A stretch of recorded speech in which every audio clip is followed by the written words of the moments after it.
نبی کے نواسے نے دین کو بچا لیا. کیسے بچا لیا؟ شہید ہو گئے تھے آپ، کیسے بچ گیا؟ وہ بچا ایسے کہ یزید نے جب بادشاہت کو الگ کر لیا اور امام علی مقام نے اس کے خلاف احتجاج کیا اور احتجاج کر کے اسے یہ بتایا کہ دین اور حکومت یہ دونوں الگ الگ چیزیں نہیں ہیں، تو آپ علیہ الصلوۃ والسلام نے اس کی دوئی کی نفی کی کہ تو اس کو دو کر رہا ہے، دوئی کی نفی کی. اور ساتھ ہی ساتھ آپ نے یہ پیغام دیا کہ جس امت کے اندر حسین زندہ ہو اس امت کے اندر حسین کے ہوتے ہوئے کسی بھی یزید کو آ کر حکومت کرنے کا حق نہیں.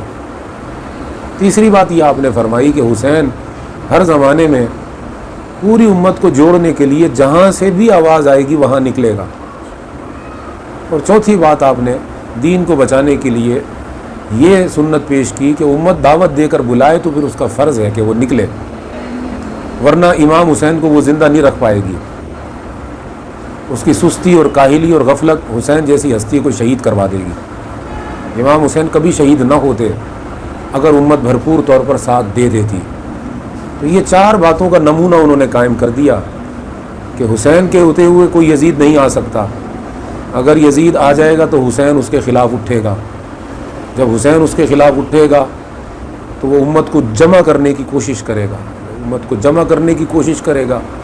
تو چوتھی بات یہ ہوگی کہ اگر امت نے لبیک کہہ دیا تو یزید ہلاک ہوگا، حسین امام ہوگا، اور اگر لبیک امت نے نہ کہا تو پھر یزید بظاہر کامیاب ہوگا، حسین شہید ہو جائے گا.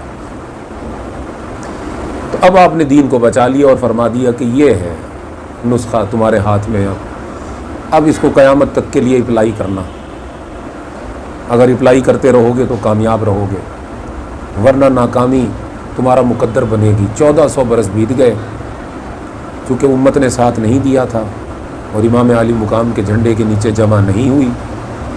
اس وقت سے لے کر آج تک بادشاہی اس کا مقدر رہی، حکومت الہیہ اس کے مقدر میں نہیں آ سکی. اور حکومت الہی کا قیام یہ مقاصد حسینی ہے.